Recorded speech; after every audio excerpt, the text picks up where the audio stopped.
అది వారు చెప్తున్నటువంటి ఇప్పుడు ఏదైతే ముఖ్యమంత్రి గారు అన్నారో లేదా మనం అనుకుంటున్నటువంటి అంశం దానైతే మేము స్వాగతిస్తున్నాము. అధికారికంగా నిర్వహిస్తే చాలా సంతోషము. లేదా అధికార పాటగా అంటున్నారా మళ్ళీ గీతం అంటున్నారా అవన్నిటికీ మేము మనస్ఫూర్తిగా స్వాగతిస్తాం. అసలు అడ్డుకుంది ఎవరు? అడ్డుకుంది కూడా ఆ రోజుల్లో ఉన్నటువంటి కాంగ్రెస్ నాయకుడు. కాంగ్రెస్ నాయకుడు కానీ భారతీయ జనతా పార్టీ తెలంగాణ ఉద్యమానికి సంపూర్ణ మద్దతు ఇచ్చినటువంటి దాఖలాలు మొదటి నుంచి ఉన్నాయి. సుష్మా స్వరాజ్ గారు మొట్టమొదటిసారి గలమెత్తిరు అందులో. దాంట్లో ఏమాత్రం సందేహం లేదు. కాంగ్రెస్ పార్టీ దాన్ని అడ్డుకుంది. ఇలా వాళ్ళు దాన్ని ఓన్ చేసుకునే ప్రయత్నం చేస్తుంటే చాలా సంతోషం. దాంట్లో మనం ఎక్కడ కూడా ఇచ్చేసినటువంటి దాఖలాలు లేవు.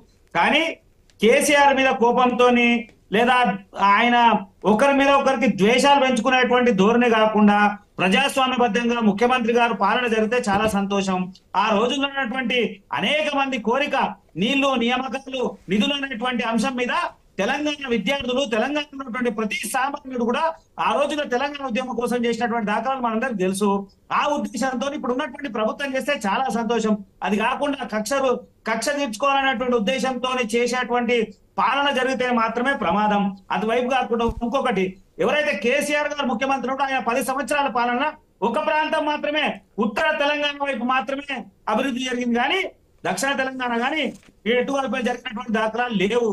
దయచేసి ఇప్పుడున్నటువంటి ముఖ్యమంత్రి అయినా నలువైపులా తెలంగాణలో ఉన్నటువంటి నలువైపులా అభివృద్ధి చేసేటువంటి ప్రయత్నం చేయాలి. అది కాకుండా సొంత మండలమా లేదా సొంత జిల్లానా లేదా ఒక ప్రాంతం అనేటువంటి వాతావరణం కాకుండా నలువైపులా చేసేటువంటి ప్రయత్నం చేయాలి. తర్వాత తెలంగాణ ఉద్యమంలో అమరవీరులైనటువంటి ఎంతో మంది వాళ్ళ త్యాగాన్ని గుర్తించినటువంటి ప్రభుత్వం గత ప్రభుత్వం. ఇప్పుడున్నటువంటి ప్రభుత్వం ఆ త్యాగాలు చేసినటువంటి వారిని గుర్తించేటువంటి అవసరం ఉంది. నిజమైనటువంటి తెలంగాణ అమరవీరులు ఎంతో మంది ప్రాణత్యాగమైంది, వారందరికీ గుర్తించాల్సినటువంటి అవసరం ఇప్పుడున్నటువంటి ప్రభుత్వం ఉంది. ఇంకో ప్రధానమైనటువంటి అంశం, తెలంగాణ ఉద్యమం మొత్తంలో కూడా మనం పదే అనే అంశాలు ఒకటి, తెలంగాణ ఉన్నటువంటి ప్రతి అంశంలో ప్రతి సామాజిక వర్గానికి కూడా న్యాయం జరుగుతుంది. కానీ ఎక్కడ జరిగింది? కొన్ని కులాలు, కొన్ని సామాజిక వర్గాలకు మాత్రమే న్యాయం జరిగింది. ఇప్పుడున్నటువంటి ప్రభుత్వం అన్ని సామాజిక వర్గాలకు, అన్ని ప్రాంతాల వారిగా అన్ని అభివృద్ధి జరిగితేనే మనం అనుకున్నటువంటి సస్యశ్యామలమైనటువంటి తెలంగాణ సాధ్యమవుతుంది. ఆయన బంగారు తెలంగాణుడు ఏం చేయలే, ఆయన కుటుంబం మాత్రం ఇప్పుడు వచ్చేటువంటి ప్రభుత్వం, ఇప్పుడున్నటువంటి ముఖ్యమంత్రి రేవంత్ రెడ్డి గారు ఆయన ఆలోచించి సస్పదమైనటువంటి ప్రభుత్వం, ఏదైతే ప్రజల్ని అందరినీ మమేకం చేసేటువంటి ప్రభుత్వం చేయాలి. విద్యార్థుల్ని, వ్యాపారుల్ని, అన్ని రంగాల్లో మహిళల్ని, ప్రతి ఒక్క రంగాల్లో కూడా అభివృద్ధి ఆ దిశగా అడుగులు పడుతున్నాయి అనుకోవాలా రేవంత్ రెడ్డి సర్కార్ పరిపాలన చూస్తుంటే మీరు అనుకుంటున్నట్టుగా? అది కొంతవరకు అయితే అనిపిస్తలేదు మనం చూస్తున్నటువంటి.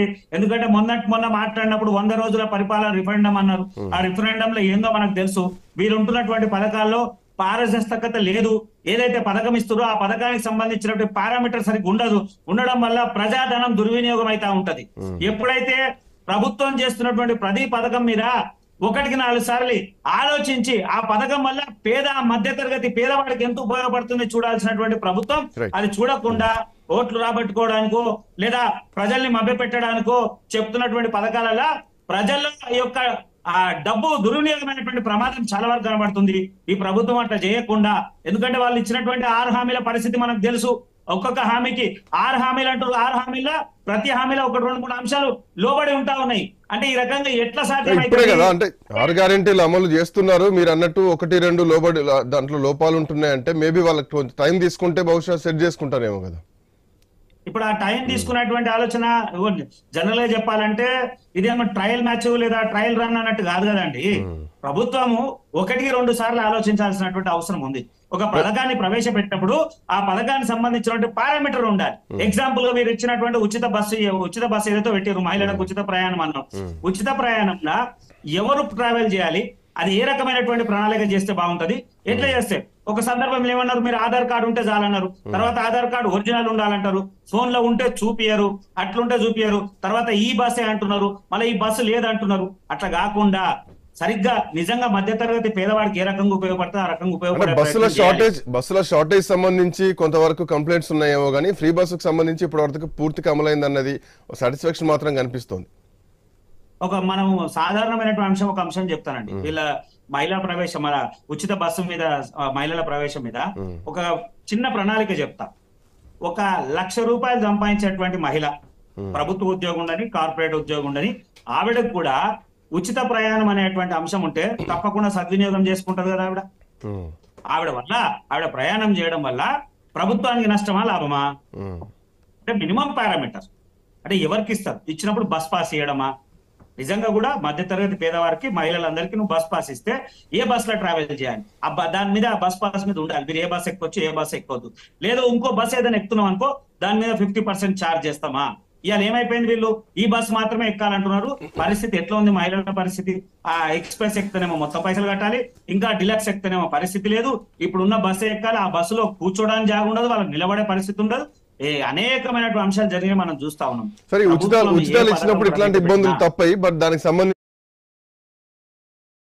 ప్రభుత్వం మీరు అన్నట్టుగా కొన్ని సలహాలు సూచనలు